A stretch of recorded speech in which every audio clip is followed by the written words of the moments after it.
Terima kasih kembali Pak Dirjen atas materi yang disampaikan kepada kita semua, sehingga kita akan lebih tercerahkan pastinya. Kemudian Bapak Ibu yang saya hormati, dan kita kembali lagi kepada sesi tanya jawab, di mana tadi sudah ada satu penanya. Namun di sini Bapak Ibu sekalian, kami menduluankan pertanyaan kepada Pak Dr. Bima. Tadi kami sudah menangkap satu poin pertanyaan dari Pak Yunus. Nah, kemudian di sini sudah ada yang raise hand, yang ingin bertanya langsung kepada Pak Dr. Bima, itu akan kami prioritaskan. Silakan Bapak Ibu. Baik, yang pertama di sini dari Ibu Asni, apakah mau bertanya langsung kepada Dr. Bima atau kepada yang lain? Tetapi jika misalnya kepada yang lain, mohon dipending sebentar karena kita menduluankan pertanyaan kepada Pak Dr. Bima. Ya, dengan Pak Dr. Bima, Pak. Baik, silakan Ibu. Ya. Ya, terima kasih kesempatannya, Pak. Saya Asni dari BPSDM Sulawesi Selatan. Kepada Pak Bima, di luar tatanan new normal, salah satu konsep reformasi birokrasi adalah penyederhanaan birokrasi. Seperti tadi disebutkan, salah satu bentuknya adalah penghapusan eselon. Pertanyaannya kemudian, apakah ini benar-benar akan menjadi langkah solutif dan sampai ketujuan dari reformasi itu sendiri ketika dalam implementasinya terkesan dipaksakan seperti itu, Pak. Anjap ABK itu sangat mungkin dimanipulasi untuk mengakomodir peralihan ini. Gitu. Kemudian mindset dari PNS kita yang cenderung ketika beralih itu adalah tujuannya memperpanjang masa kerja, bukan masa pengabdian. Gitu. Kemudian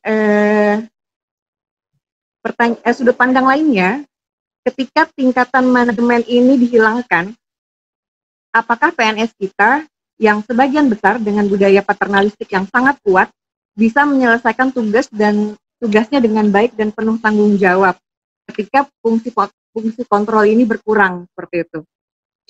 Ini mungkin keraguan-keraguan yang klise, yang klasikal, tapi mohon pencerahannya Pak supaya kita bisa atasi bersama, supaya masalah-masalah ini kita temukan solusinya untuk tidak agar reformasi birokrasi itu benar-benar bisa kita capai, gitu. Tidak menjadi langkah mundur ketika ini kita terapkan. Terima kasih atas kesempatannya. Wassalamualaikum warahmatullahi wabarakatuh.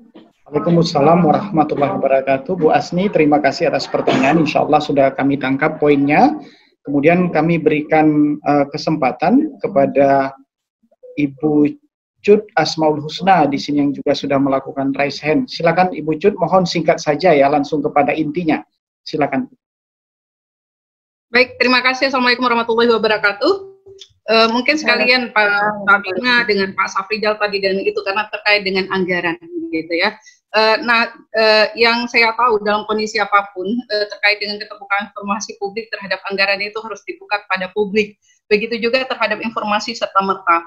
Nah, saat ini ada banyak di pemerintah daerah yang tadi Bapak Bima sampaikan bahwa belum aware terhadap penggunaan digital. Malah saya sudah melakukan survei Pak terhadap kabupaten yang ada di Aceh. Ada kabupaten yang sampai saat ini itu websitenya tidak aktif sama sekali. Jadi jangan informasi serta-merta, informasi secara berkala dan informasi setiap saat itu tidak ada di dalam websitenya. Kita tidak menemukan informasi publik dalam websitenya. Nah ini perlu perhatian karena kenapa? Salah satu yang menyebabkan di Aceh itu dampak daripada tidak adanya informasi secara tepat, kemudian informasi secara tepat, hari ini Aceh semakin meningkat gitu. Jadi kondisi di Aceh hari ini terhadap pandemik wabah penyakit ketika orang lain di tempat yang lain itu sudah turun, malah di Aceh itu semakin meningkat. Ini dampak pemberian informasi yang tidak cepat yang dilakukan oleh pemerintah. Ditambah lagi dengan kasus-kasus yang lama direspon atau informasi terhadap hasil swab yang lama. Ini juga termasuk membuat masyarakat yang was-was. Nah, saya mau tanya, sejauh mana masyarakat boleh merespon terhadap kebijakan pemerintah dalam hal anggaran itu?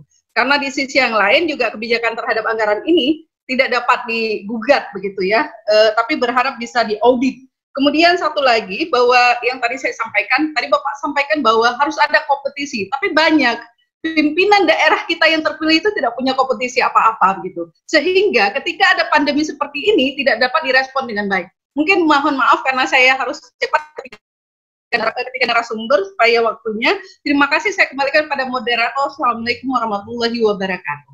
Waalaikumsalam warahmatullahi wabarakatuh. Terima kasih atas pertanyaan dari Bu Cut. Baik, ini sebagaimana kami sampaikan di awal tadi, prioritas pertanyaan kepada Pak Dr. Bima. Pak Dr. ini mohon maaf, pertanyaan yang masuk berarti sudah 3 tadi secara lisan, dan di sini juga tertulis sudah ada yang mungkin saya ringkas saja untuk bertanya kepada Pak Bima, dan pertanyaan ini juga sekaligus kepada Pak Agus, tapi kami prioritaskan Pak Bima. Ada yang bertanya melalui chat di sini dari Ibu Ike Wanusmawati, di mana pertanyaan beliau, budaya birokrasi kita cenderung lambat mengantisipasi perubahan teknologi. Bagaimana tanggapan Bapak terhadap hal tersebut?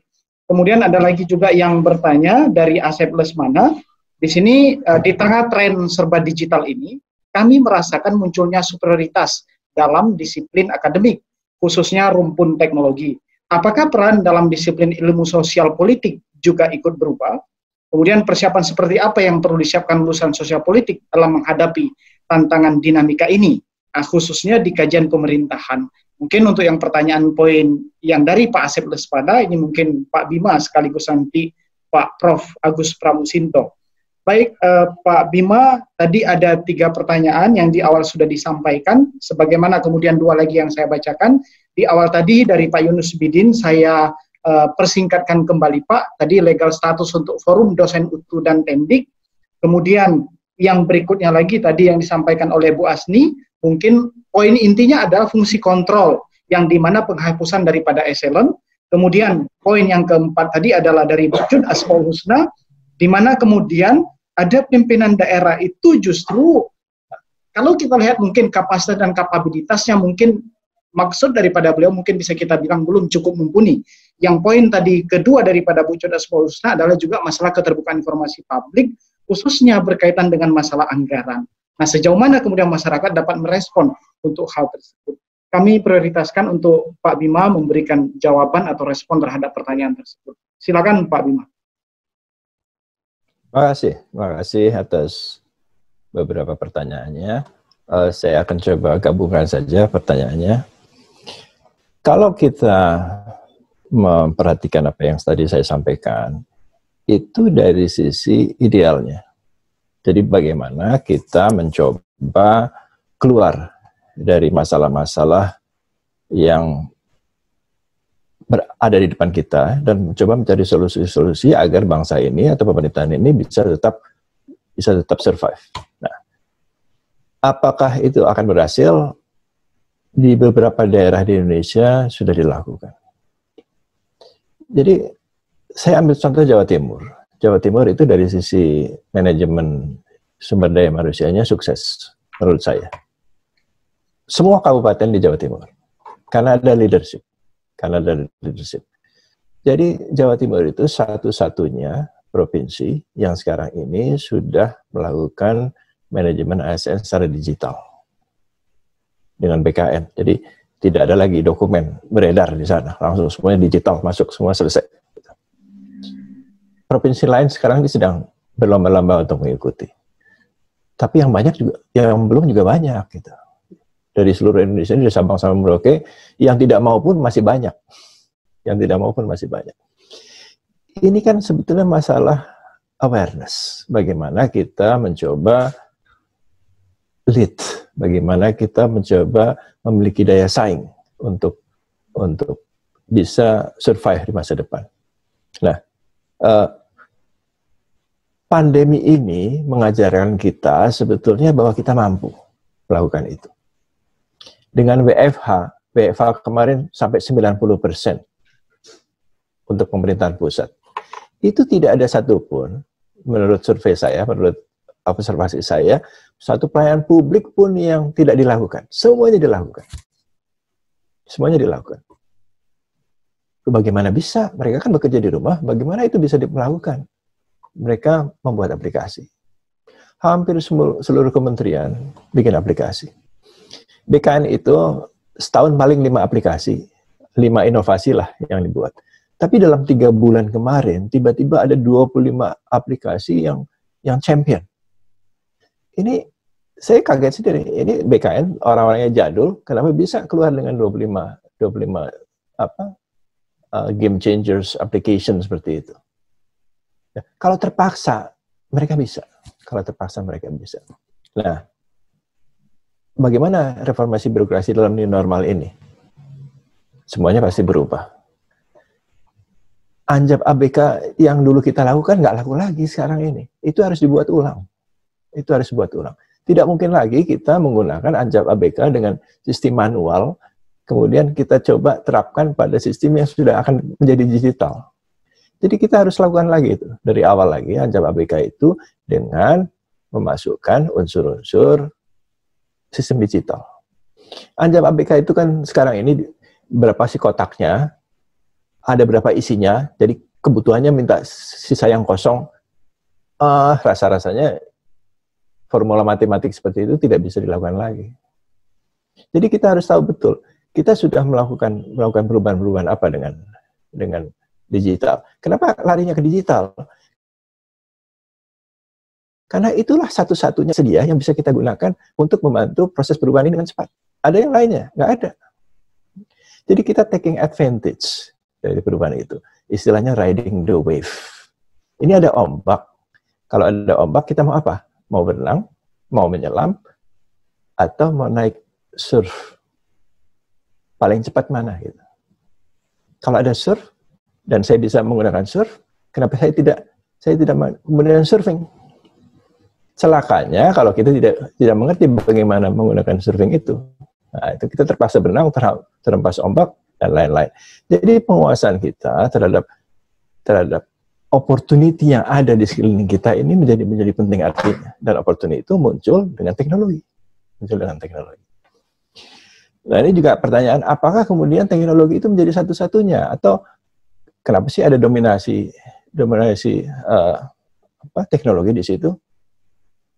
Karena ini satu-satunya yang kemudian ada di depan kita, dan apakah kita akan menggunakannya atau tidak, itu terserah kita. Gitu.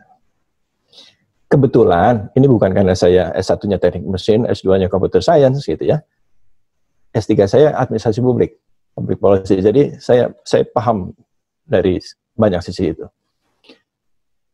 Kalau kita ingin melakukan sesuatu, bertanya telur atau ayam, mana yang akan kita dahulukan? Saya sebagai orang yang pragmatis dalam birokrasi akan memilih apa yang kita punya. Kalau kita punya telur, mulai dari telur. Kalau kita punya ayam, kita mulai dari ayam. Kemudian tidak menunggu, tidak dalam suatu konteks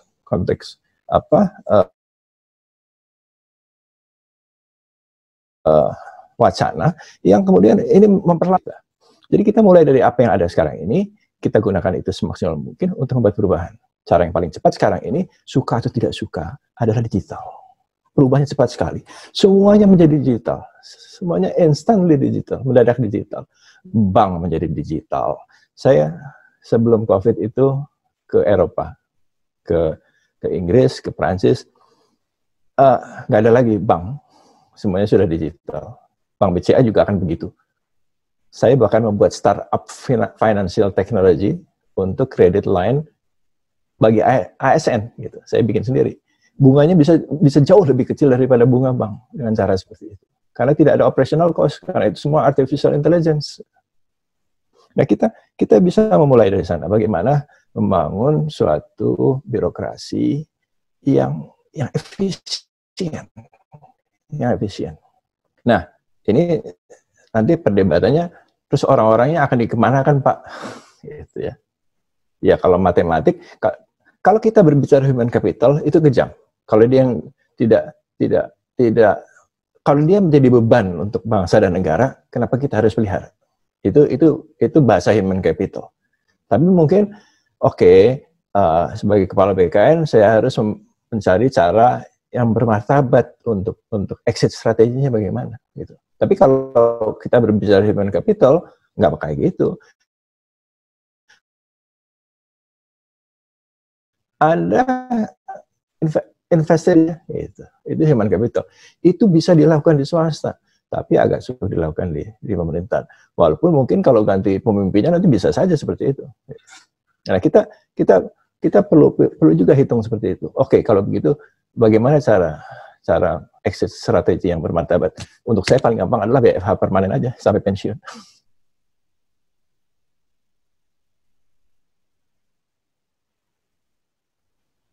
Jadi Anda bisa WFH aja, nggak ganggu di kantor, Anda nggak ganggu di kantor, udahlah WFH aja, saya kasih gaji, Anda di rumah saja, tidak usah mengganggu pekerjaan kantor, saya pensiun, selesai.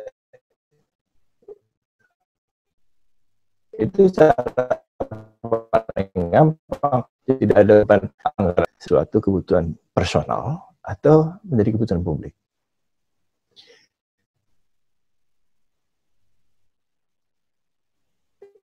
Informasi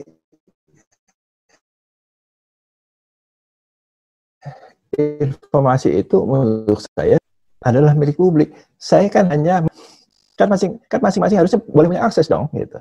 Jadi saya hanya memanage informasi yang Anda miliki dan mencoba menjaga kerahasiaan informasi itu. Kalau Anda kemudian punya concern, oke, nggak apa-apa buka informasi saya, ya saya buka, gitu.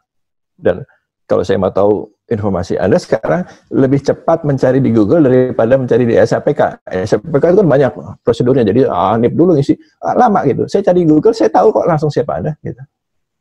Jadi sebetulnya ada pembanding bagi informasi itu. Ada pembanding bagi informasi itu. Banyak, gitu ya. Nah, sekarang tinggal bagaimana kemudian civil society organization, CSO, masyarakat madaninya, memberikan push. Karena undang-undangnya sudah ada, disclosure of information, undang-undang keterbukaan informasi publik, gitu ya. Untuk mencoba mencari informasi itu. Kalau ada quarrel, ya bisa didebat nanti, gitu. Tapi itu bisa dilakukan. Itu bisa dilakukan. Kita bisa kok melihat anggaran. Surabaya itu proses anggarannya dari RT sampai ke DPRD. Itu digital. Jadi proses anggaran di Surabaya itu cuma 2 minggu. Di tempat-tempat lainnya berbulan-bulan nggak selesai. Dan semua orang masyarakat tahu. Anggota DPRD-nya nggak berani asal ngerubah karena dia tahu. Masyarakat juga tahu dia yang ngerubah, gitu. Karena usulan dari masyarakat seperti ini, usulan dari dinas seperti ini, kok tiba-tiba dirubah oleh anggota DPRD, itu masyarakat tahu. Jadi keterbukaan itu menjadi powerful. Esensi itu yang saya gunakan di CAT. Kekuatan CAT itu bukan pada komputernya. Kekuatan CAT itu ada pada transparansi dan akuntabilitas. Jadi ketika dia klik soal benar atau tidak, seluruh dunia tahu. Kecuali dia, gitu. Di luar tahu semua, di YouTube tahu semua. Saya udah buka aksesnya ke YouTube kok untuk masing-masing itu. Jadi semuanya tahu. Ketika dia selesai, dia klik, dia tahu soalnya langsung. Dia tahu jawabannya langsung.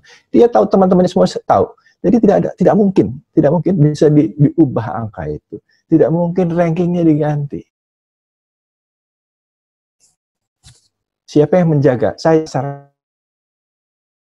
masyarakat publik. Karena informasi itu saya bukan menjadi power saya di situ. Bukan komputernya. Komputer hanya instrumen saja. Jadi ketika putrinya presiden lulus, keponakan menteri tidak lulus, keponakan wapres nggak lulus, anak-anaknya pejabat eselon 1 yang nggak lulus, dia tidak bisa melakukan apa-apa. Saya juga tidak bisa melakukan apa-apa. Karena publik sudah tahu. Nah, jadi iptek sekarang ini menjadi penting. Maaf, saya matikan dulu.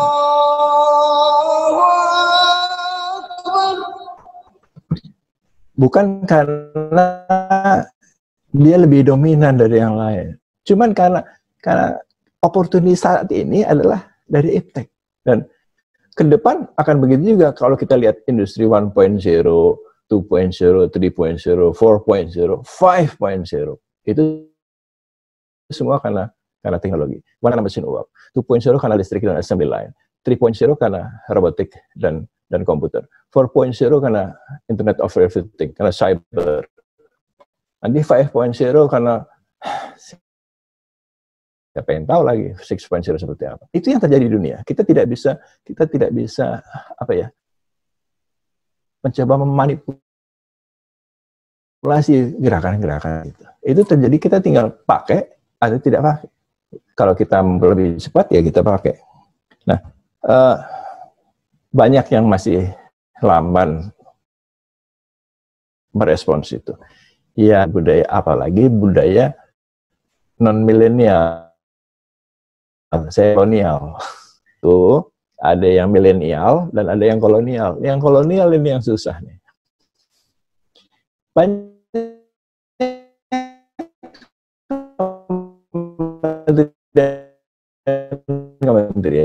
Kementerian Keuangan misalnya, itu 70% milenial, 70% kolonial. Jadi perubahan di Kementerian Keuangan pasti lebih cepat dari di PKN karena milenial. Dan itu yang tadi saya katakan, millennial disruption itu yang akan mengubah. Yang tua-tua nggak bisa ngapa-ngapain.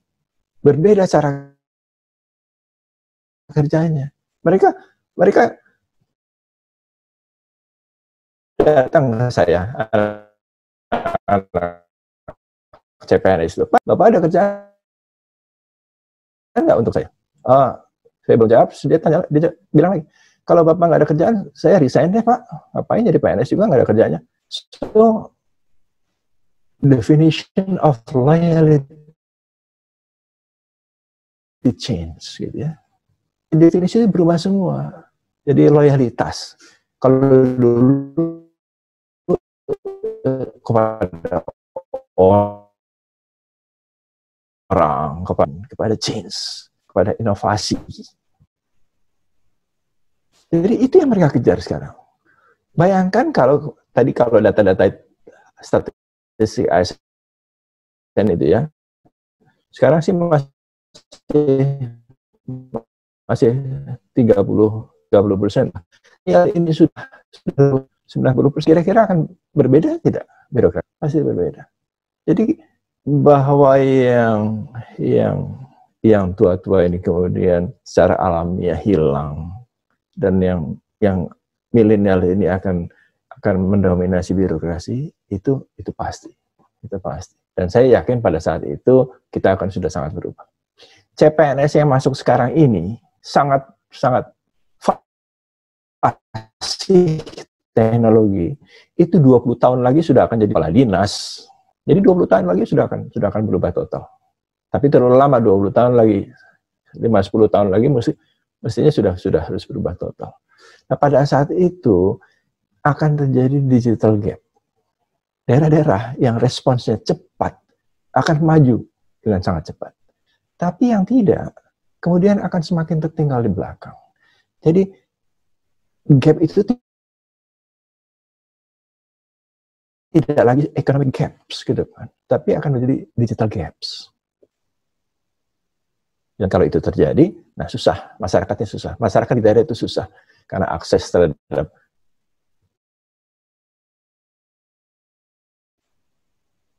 yang tidak terjadi. Bayangkan anak-anak di Jakarta punya akses internet, dengan di daerah yang tidak punya akses atau anak-anak itu tidak punya akses terhadap teknologi. Bedanya seperti apa kira-kira? Bedanya seperti apa? Sangat berbeda. Sangat berbeda. Nggak ada guru, mereka bisa belajar sendiri kok dari YouTube. Dan YouTube lebih bagus menjelaskan daripada seorang guru terbaik di Indonesia. MOOC, kalau mau buka Harvard dan MIT, itu 2 perguruan tinggi yang terbaik di dunia. Nggak percaya lagi dengan sistem yang sekarang ini. Mereka bikin massive open online course. Bahan-bahannya ada di sana semua.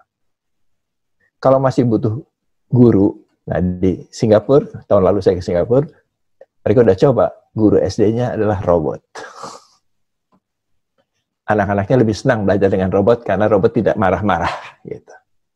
Kalau robot tidak memaki-maki.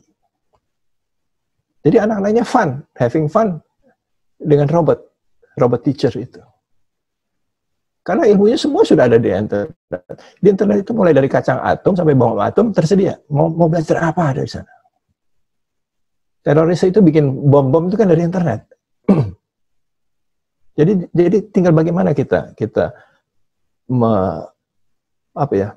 menampung atau menggunakan kesempatan opportunity ini untuk maju dengan lebih cepat lagi.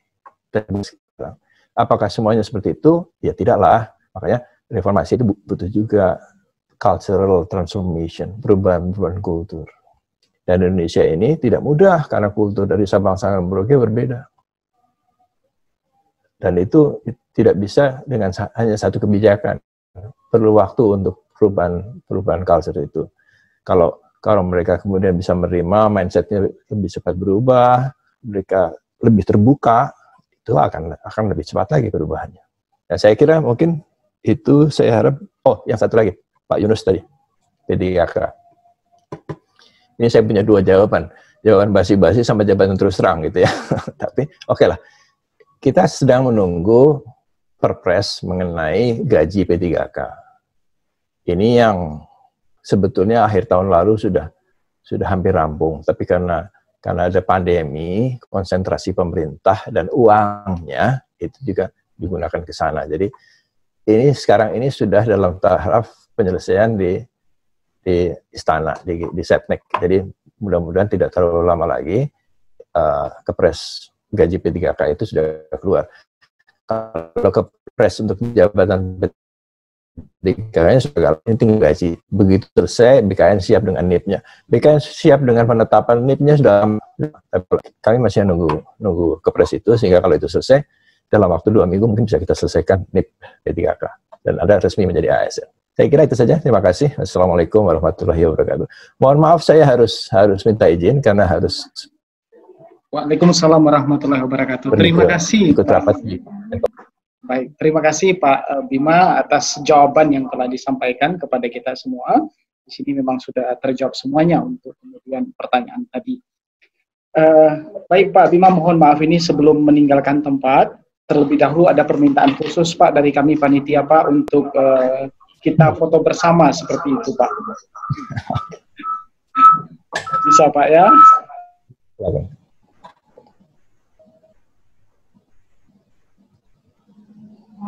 Baik, Bapak Ibu sekalian mungkin bisa sambil mengepalkan tangan seperti ini di layar, kita foto bersama seperti itu.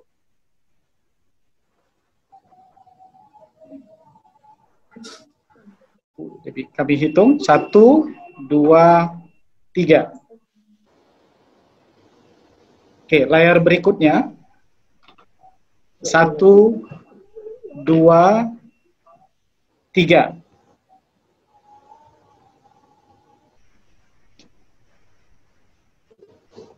Oke, layar terakhir 1, 2, 3. Baik, terima kasih untuk Bapak Ibu semua dan untuk Pak Bima khususnya ini sudah sudi sesi foto bersama dengan kami dan tadi sudah disampaikan insya Allah sampai dengan pukul 12. Sekali lagi kami ucapkan terima kasih Pak Bima atas jawaban semua pertanyaan yang telah disampaikan tadi dan telah sudi memberikan materi kepada kami pada hari ini. Bapak Ibu sekalian yang kami hormati, di sini tadi masih ada poin pertanyaan yang ditunjukkan kepada Bapak Prof. Agus Pramusinto, begitu juga kemudian kepada Pak Dr. Safrizal. Tadi di awal yang pertanyaan wujud Asmaul Husna itu sekaligus kepada Pak Dr. Safrizal, jadi kepada dua orang narasumber kita langsung. Bapak Ibu sekalian, sebelum kami bacakan untuk pertanyaan yang telah disampaikan kepada kami melalui chat, nah di sini sudah ada yang raise hand, kami akan mengutamakan yang raise hand terlebih dahulu. Di sini ada Muhammad Akbar Ikhtiar. Nah, terlebih dahulu pertanyaan kami kepada Akbar, kami persilakan untuk bertanya kepada siapa yang mau ditanyakan. Silakan, Saudara Akbar. Baik, terima kasih banyak kepada Bapak Nudi Marifanda selaku moderator. Di sini saya ingin bertanya kepada Profesor Agus Pramusinto, Pak. Baik. Jadi tadi menarik sekali apa yang Profesor sampaikan terkait dengan bahwa reformasi pemerintahan kita itu haruslah memiliki fokus. Dan di situ tadi berdasarkan penyampaian materi Profesor adalah berkaitan dengan korupsi, Pak ya. Nah, kita sama-sama mengetahui bahwa pemerintah kita itu menginginkan birokrasi kita itu berlevel dunia. Ada beberapa indikator yang ingin dicapai berdasarkan indikator dari Kementerian Kesekretariatan Negara. Di antaranya itu ada kemudahan investasi, ada indeks persepsi korupsi, efektivitas pemerintah, indeks efektivitas pemerintah, dan yang terakhir ada trust barometer, indeks kepercayaan gitu. Nah, korupsi dengan trust barometer ini tentunya sangat berkaitan erat gitu Pak ya. Nah, jika kita melihat bagaimana kondisi pemerintahan Indonesia belakangan ini yang berkaitan dengan korupsi, itu banyak sekali gejolak yang hadir di tengah masyarakat, mulai dari revisi Undang-Undang KPK, kemudian diskriminasi aparat penegak hukum khususnya yang dari unsur KPK. Selanjutnya, belum lagi mega kasus yang belakangan sedang hangat diperbincangkan oleh masyarakat, yaitu mega kasus Joko Chandra. Nah, yang sangat disayangkan adalah persoalan korupsi di negara kita ini sudah terjadi sejak lama. Sebelumnya juga sudah ada kasus Edi Tansil yang sampai saat ini masih menjadi buron gitu. Nah, ini sangat disayangkan sekali tentunya. Berdasarkan beberapa kasus ini dan apa yang disampaikan tadi, yang menjadi pertanyaan adalah bagaimana menurut Profesor terkait hal ini, Pak ya, apakah reformasi pemerintahan kita dalam hal ini stuck di tempat atau justru semakin memburuk? Dan tentunya adakah solusi konkret untuk menyelesaikan setiap persoalan ini, Pak? Terima kasih, dikembalikan kepada moderator. Oke, terima kasih untuk Saudara Akbar atas pertanyaan yang telah disampaikan kepada Prof. Agus Pramusinto. Selanjutnya sudah ada Raisen juga atas nama Akmalia. Kami persilakan untuk Akmalia bertanya langsung kepada Pak Safrizal atau kepada Pak Prof. Agus. Silakan Saudari Akmalia.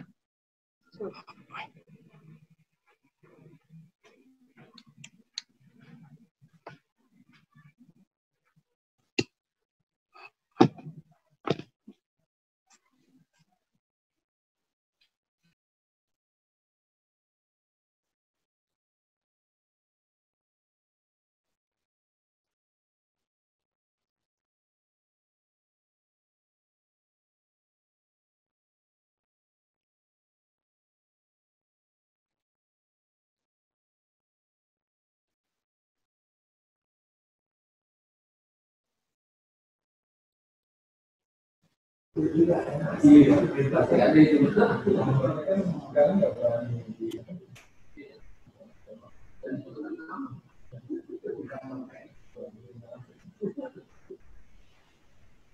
masih nunggu pertanyaan ya?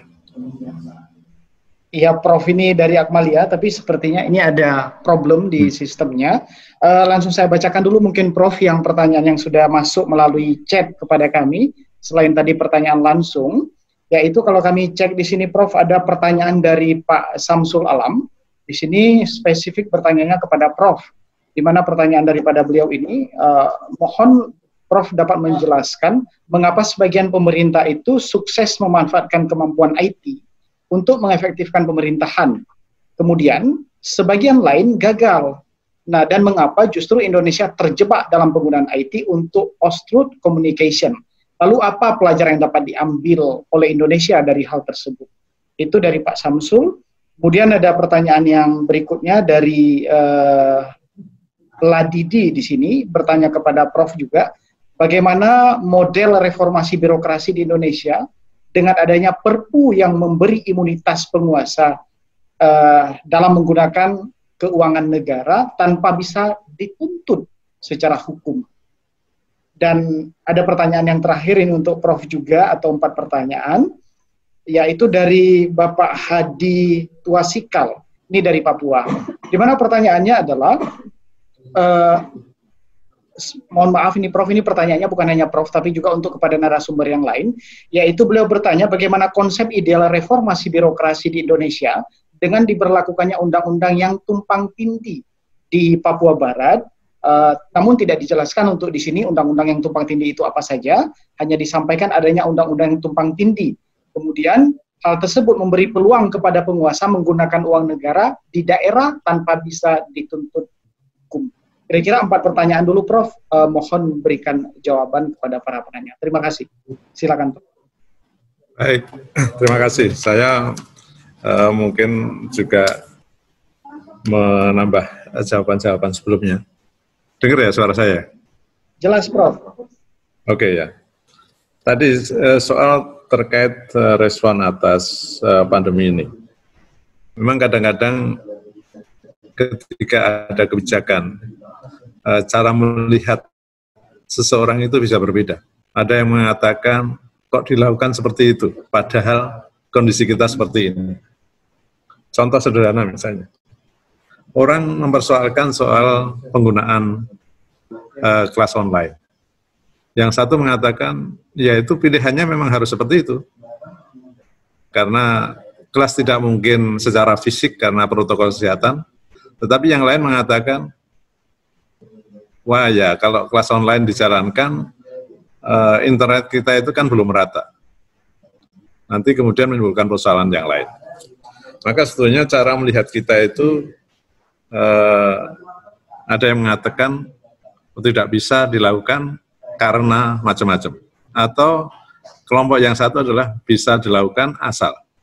Nah, saya sendiri termasuk yang percaya pada optimisme, bahwa kita harus melakukan. Kita bisa asal misalnya. Misalnya sekarang penggunaan internet, penggunaan kelas online. Memang internet belum rata, tapi itulah yang harus kita selesaikan. Bukan kemudian mencerca kebijakan online-nya itu. Yang perlu kita perhatikan adalah jaringan online yang harus ditambah. Jadi kita tetap menjalankan kelas secara online, tetapi kementerian yang lain yang bertanggung jawab atas peningkatan jaringan itu yang harus bekerja. Bukan menyalahkan kelas online-nya. Hanya karena internetnya belum merata, kemudian kita seakan-akan menghendaki untuk di-stop kelas online. Mestinya ya tetap saja jalan online, tetapi kemudian pihak-pihak yang bertanggung jawab atas penguatan atau penambahan jaringan itu yang harus bertanggung jawab. Jadi caranya melihat mestinya seperti itu. Atau ketika kita bicara bantuan sosial, memang di mana-mana ada problem, datanya tidak baik. Tapi bukan berarti bantuan sosialnya dihentikan, tetapi kita memperbaiki sistem datanya, agar kemudian tidak terjadi inclusion error atau exclusion error. Jadi mestinya ketika kita melihat persoalan-persoalan harus melihat dari perspektif itu. Kemudian pertanyaan yang lain soal budaya birokrasi kita yang lambat. Ya mungkin kita masih mewarisi birokrasi ya masa lalu yang rekrutmennya sebagian besar atau mungkin sebagian itu tidak dilakukan dengan benar. Dulu praktek patronase itu masih kuat. Orang direkrut dan dipromosikan di dalam jabatan birokrasi bukan karena kompetensinya, tetapi karena afiliasi politik, afiliasi kampus, karena persaudaraan dan sebagainya. Memang hasilnya kemudian kita bisa melihat bahwa kompetensi tidak menjadi penilaian utama saat itu. Kalau kompetensi bukan menjadi penilaian, maka kualitas birokrasinya dan kualitas birokratnya seperti itu. Maka ketika kita terapkan dengan sistem merit, orang hanya bisa direkrut dan bisa dipromosikan kalau memiliki kompetensi yang baik, memiliki kinerja yang baik. Maka mudah-mudahan ketika kita sudah mereform sistem manajemen, produk kita adalah produk ASN yang lebih baik. Apalagi kemudian untuk anak-anak ASN baru yang direkrut dengan komputer assisted test, yang itu semua tidak bisa diintervensi oleh siapapun, karena basisnya adalah tes secara terbuka dan akuntabel, maka harapan kita adalah lahir generasi birokrat yang betul-betul berkompeten dan mereka betul-betul profesional. Ini harapan kita, sehingga kita lihat nanti 10-15 tahun ke depan, mereka adalah orang-orang yang akan memimpin birokrasi. Dan saya yakin perubahan akan terjadi dengan baik. Kemudian pertanyaan dari Saudara Akbar tadi, soal reformasi harus fokus. Ya memang mestinya berlaku seperti untuk hal-hal yang strategis itu harus kita fokuskan, walaupun yang lain tetap kita kerjakan. Tapi sekarang ini kan kesannya kita ingin mengerjakan semua hal, seakan-akan semua prioritas. Ketika semua prioritas, sebetulnya semua bukan prioritas. Maka saya menegaskan kembali, dulu semangat kita melakukan reform adalah menghilangkan KKN. Apakah kemudian selama perjalanan 22 tahun ini, KKN sudah mengalami perubahan atau belum? Kalau belum, maka reform-reform yang harus kita lakukan, betul-betul ya harus kembali menjawab pertanyaan penting tadi. Bagaimana agar kita kemudian bisa mengurangi korupsi. Memang saat ini kita melihat berbagai paradoks. Di sana-sini mengalami perubahan, tetapi di sana-sini kita juga melihat praktek-praktek buruk. Jadi memang masih dua fenomena beriringan. Fenomena positif dan fenomena negatif sekaligus. Nah, tugas kita tentu sama-sama memiliki komitmen untuk membangun negeri ini agar yang positif semakin meningkat, yang negatif semakin berkurang. Kemudian soal model reformasi yang sekarang ini dikesankan adanya imunitas penguasa dan mereka tidak bisa dihukum karena penggunaan anggaran. Sebetulnya secara teoritis kan ada penjelasan bahwa ketika kita mengalami situasi emergensi, maka sebetulnya praktek-praktek akuntabilitas yang berbasis kondisi normal itu tidak bisa diterapkan. Yang selama ini menjadi praktek bahwa ketika situasi emergensi seringkali semua harus menggunakan standar normal. Padahal ketika standarnya emergensi, orang mengambil keputusan harus cepat. Orang mengambil keputusan harus kadang-kadang di luar aturan yang ada. Nah, ketika itu terjadi, maka sebetulnya selama itu tidak ada yang dikorup, mestinya tidak apa-apa. Itu yang namanya kondisi emergensi yang memang semuanya harus cepat, sementara prosedur-prosedur normal seringkali tidak memadai untuk mengambil keputusan. Misalnya, ketika situasi harus cepat, pengadaan kalau harus misalnya menggunakan tender yang berbulan-bulan, maka itu tidak akan bisa jalan. Padahal kita misalnya butuh vaksin COVID yang waktunya cepat. Sementara kalau tender mungkin butuh waktu 3 bulan. Ya kalau 3 bulan sudah tertunda, itu kira-kira korban berapa banyak. Nah, sebetulnya itu yang saya pahami. Jangan sampai prosedur normal itu diterapkan di dalam situasi krisis yang memerlukan langkah-langkah kebijakan secara cepat. Itu yang saya pahami. Jadi saya tidak melihat bahwa itu kemudian menafikan semua seakan-akan orang boleh korup dan sebagainya.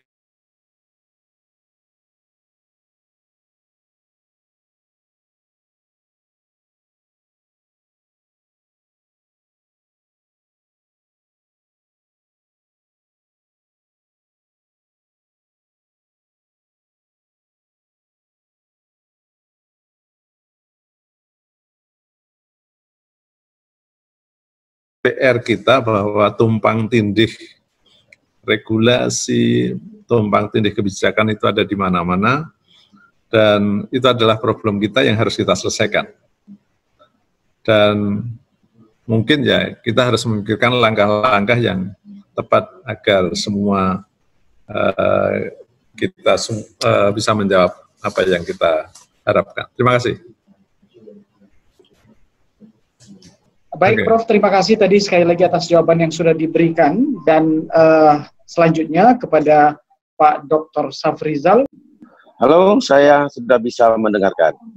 Sudah bisa mendengarkan, Pak, ya? Alhamdulillah. Alhamdulillah. Pak Safrizal, saya mohon maaf tadi mungkin karena kondisi tadi mati lampu, jadi sempat terkendala. Jadi Pak Safrizal, mungkin saya singkat saja untuk poin dari para peserta webinar. Nah, tadi Bu Jod Asmaul Husna memberikan pertanyaan berkaitan dengan masalah keterbukaan informasi publik, item pertama. Item yang kedua tadi disampaikan itu adalah adanya pimpinan daerah yang dimana kemudian kita meragukan terkait dengan aspek kapasitas maupun kapabilitasnya. Nah, untuk itu mohon tanggapan daripada Bapak. Begitu juga mungkin untuk pertanyaan-pertanyaan yang sebelumnya masih ada mungkin yang belum ditanggapi. Nah, mohon ditambahkan oleh Pak Dr. Safrizal. Kepada Bapak dipersilakan. Terima kasih. Yang bisa saya tangkap aja. Yang pertama soal keterbukaan informasi publik. Pandemi mengajarkan kepada kita, ya, hari ini begitu banyak informasi yang sebelumnya tidak kita ketahui. Dengan kondisi pandemi ini maka menjadi terang benderang. Tapi persoalannya belum tuntas. Keterbukaan informasi model pandemi seperti ini, apakah akan melembaga atau tidak di era pasca pandemi, atau kembali lagi ke budaya awal atau budaya dasar. Saya kira penting untuk kita lembagakan, ya, misalnya informasi yang disediakan setiap hari misalnya, ya. Jadi publik, ya, atau masyarakat disediakan informasi yang menarik perhatian publik disediakan tiap hari. Dengan pandemi ini kita lihat misalnya hampir di semua daerah tiap sore ada rilis, ya, dengan berbagai macam informasi apa yang sudah dilakukan, apa yang belum dilakukan, apa kondisi dan semacamnya. Pola seperti ini bagus sekali sebagai akuntabilitas penyelenggaraan pemerintahan, apakah pusat dan daerah. Ya, hanya saja nanti setelah pandemi ini ya dirasa berkurang, atau kita akan membuat model bagaimana pertanggungjawaban. Tentu pertanggungjawaban macam-macam, ya. Ada pertanggungjawaban struktural, ada formal, ada publik, ada. Sebenarnya di dalam undang-undang sudah ada semuanya itu. Ya, apakah undang-undang keterbukaan informasi, ada undang-undang tentang pemerintahan daerah juga sudah memerintahkan kepada pemerintah daerah untuk memberikan informasi publik. Undang-undangnya sudah ada. Prakteknya sifat koersifnya yang belum ada, ya, memaksa agar pemerintah menyediakan informasi yang cukup. Pandemi juga mengajarkan bagaimana kita menggunakan sistem informasi yang tersedia sehingga kita mengakses banyak sekali informasi.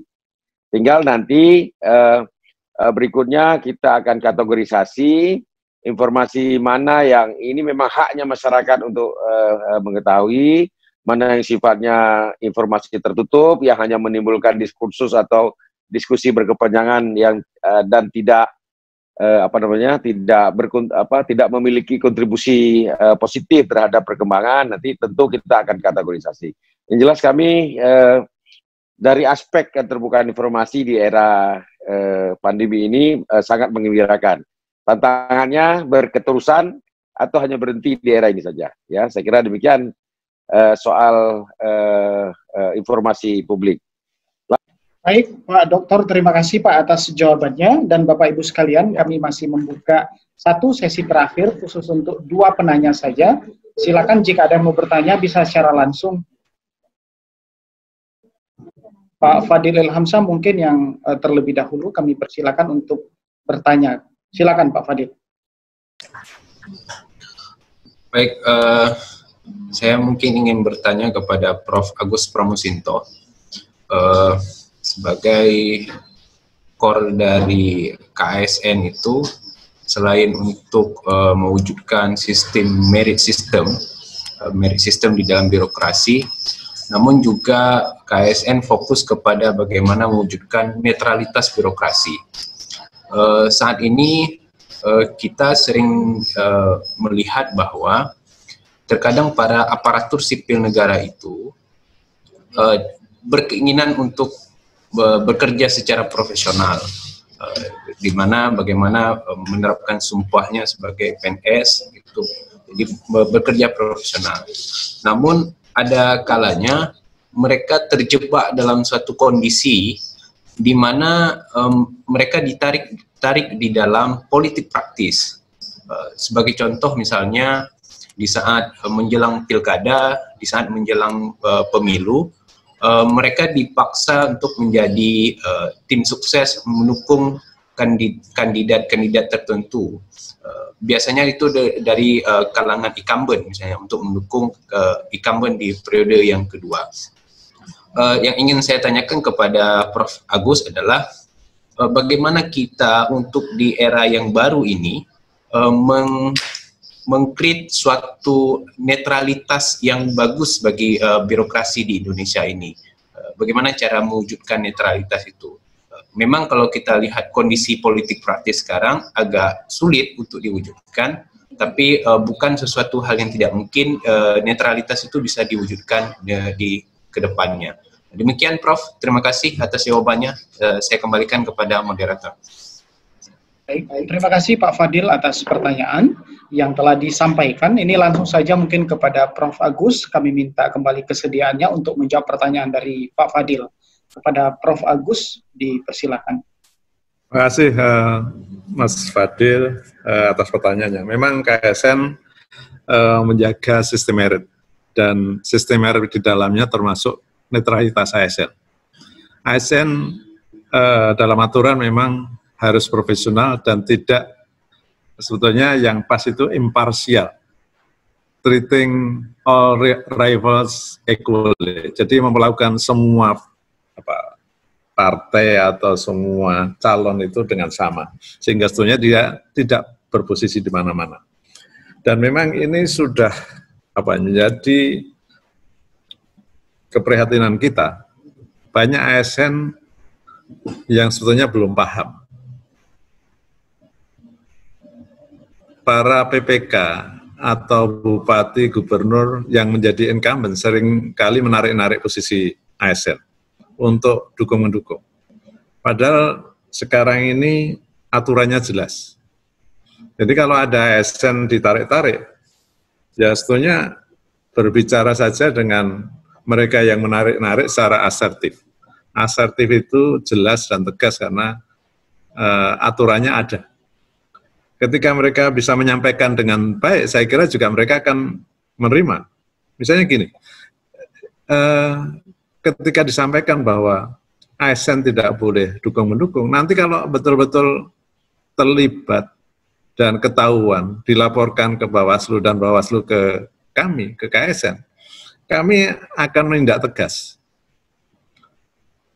Kami akan verifikasi betul enggak yang bersangkutan itu melanggar atau tidak. Kalau dikatakan ikut kampanye, bukti-buktinya mana? Misalnya foto atau video dan sebagainya. Ketika terbukti, kami akan memberikan rekomendasi agar diberikan sanksi oleh PPK. Ketika PPK tidak menindaklanjuti karena misalnya bupatinya itu menang dan ini pendukungnya, terus tidak menindaklanjuti, itu bukan berarti berhenti. Kami akan mengejar, mengingatkan, dan kalau tetap tidak mau, kami akan meminta BKN untuk memblokir data kepegawaian mereka, sehingga mereka tidak bisa naik pangkat.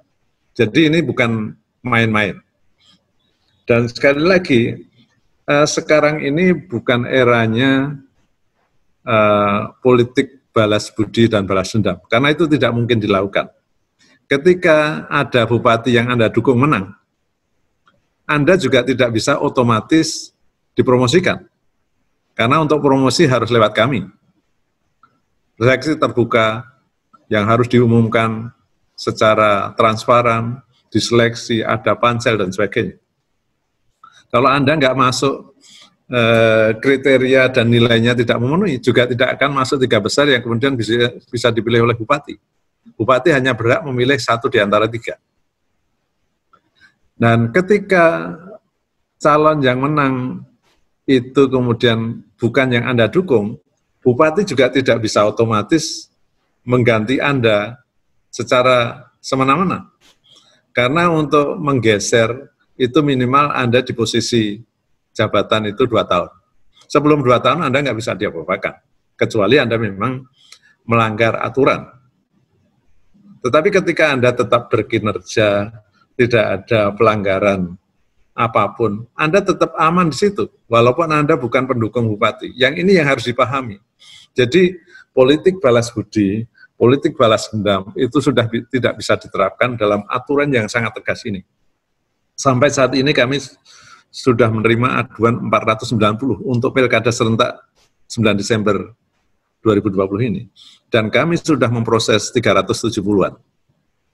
Dan yang sudah ditindaklanjuti dengan sanksi itu kira-kira 52%. Sebuah kemajuan yang luar biasa karena sebelumnya yang menindaklanjuti sanksi itu PPK hanya di bawah 20%, sekarang 52%. Karena kalau tidak ditindaklanjuti kami juga akan mengejar-ngejar terus. Itu. Nah, kemudian apa yang kami lakukan adalah kami melakukan kampanye netralitas ASN.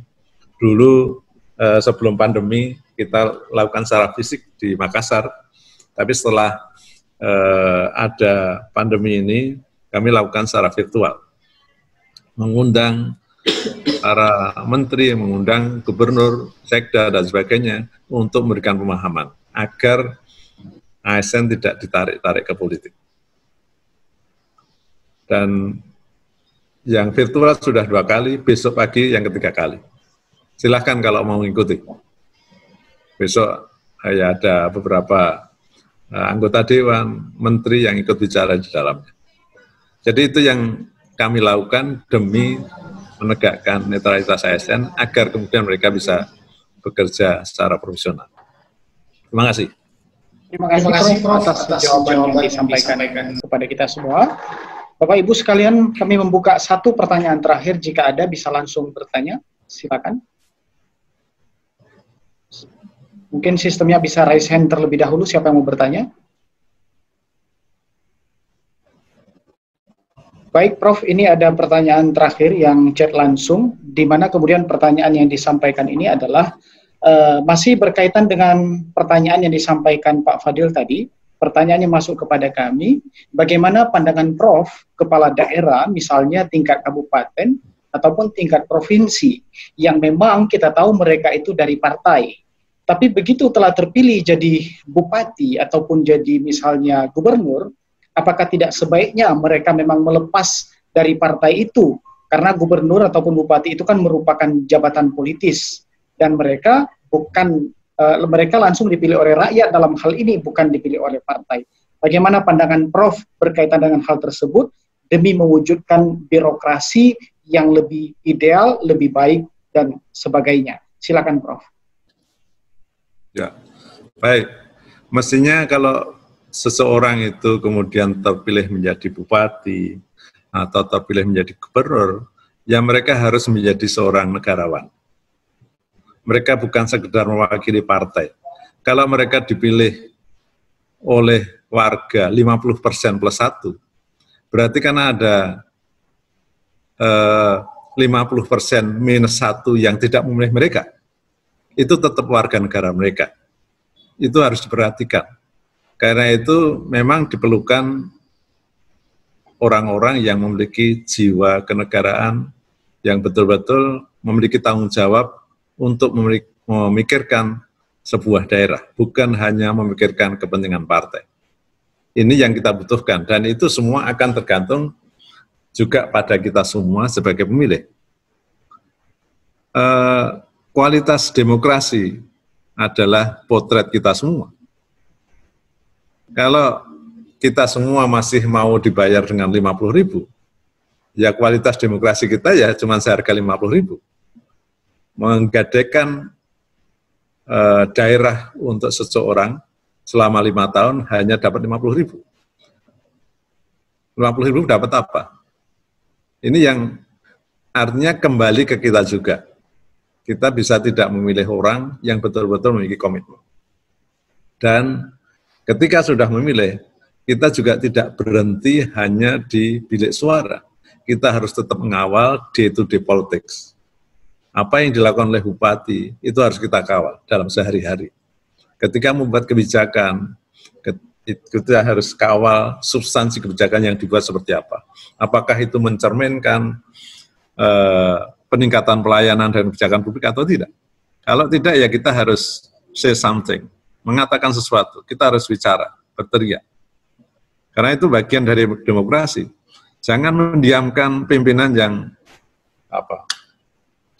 melakukan sesuatu yang tidak bermoral. Kan ajaran kita, ya saya juga Muslim, kalau ada sebuah tindakan, ya kita harus melakukan tindakan. Kalau tidak, kita harus bicara. Kalaupun tidak mampu, kita diam dan berdoa. Tapi berdoa dan diam itu selama-lama iman. Dan itu harus kita lakukan. Dan di antara kita masih banyak yang cari aman, mendiamkan tindakan-tindakan yang tidak benar, hanya ingin mengamankan diri. Sekali lagi, kualitas kepemimpinan itu sangat tergantung pada kualitas masing-masing kita. Kita mau tidak bersuara untuk kebaikan bangsa ini. Saya termasuk orang yang sering melawan demi kebaikan, dan memang saya dimusuhi banyak orang. Tapi itulah yang memang harus saya lakukan. Dan saya yakin kalau kita melakukan yang terbaik, ada ada kebaikan yang nanti saya peroleh. Saya kira itu. Terima kasih. Terima kasih Prof atas jawaban yang telah disampaikan. Dan Bapak Ibu sekalian, kami mohon maaf, mungkin masih ada yang ingin bertanya, tapi karena kita dibatasi oleh waktu yang seharusnya kita berakhir pada pukul 12.30, dan ini sudah lebih sekitar 15 menit. Baik Bapak Ibu sekalian dan yang kami hormati para pemateri, untuk kegiatan webinar kita cukup sampai di sini pada hari ini. Kemudian dapat saya simpulkan mungkin hanya sedikit saja, di mana reformasi tidak akan pernah berhenti.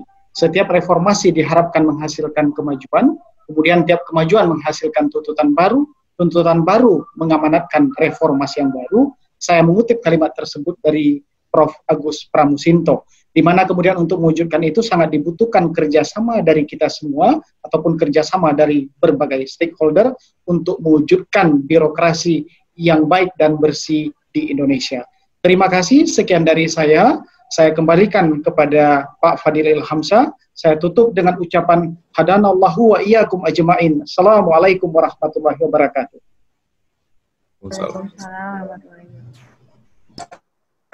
Baik, terima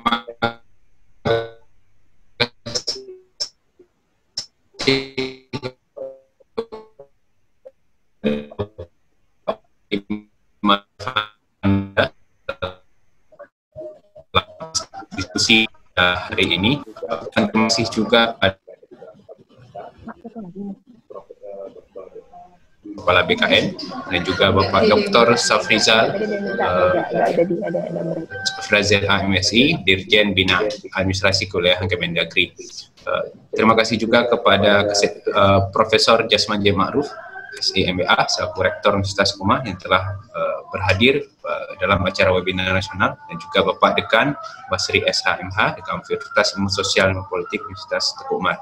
Terima kasih juga kami ucapkan kepada seluruh peserta acara webinar nasional reformasi pemerintahan Indonesia di era new normal. Besar harapan kita semoga reformasi pemerintahan ini bisa berjalan dengan baik sesuai dengan yang kita harapkan. Semoga Indonesia ke depan bisa menjadi Indonesia yang lebih maju.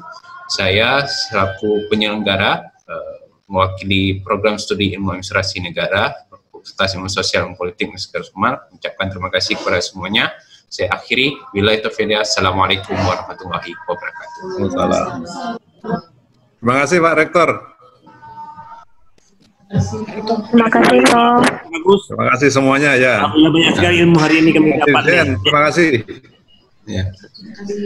Semoga perjalanan lancar.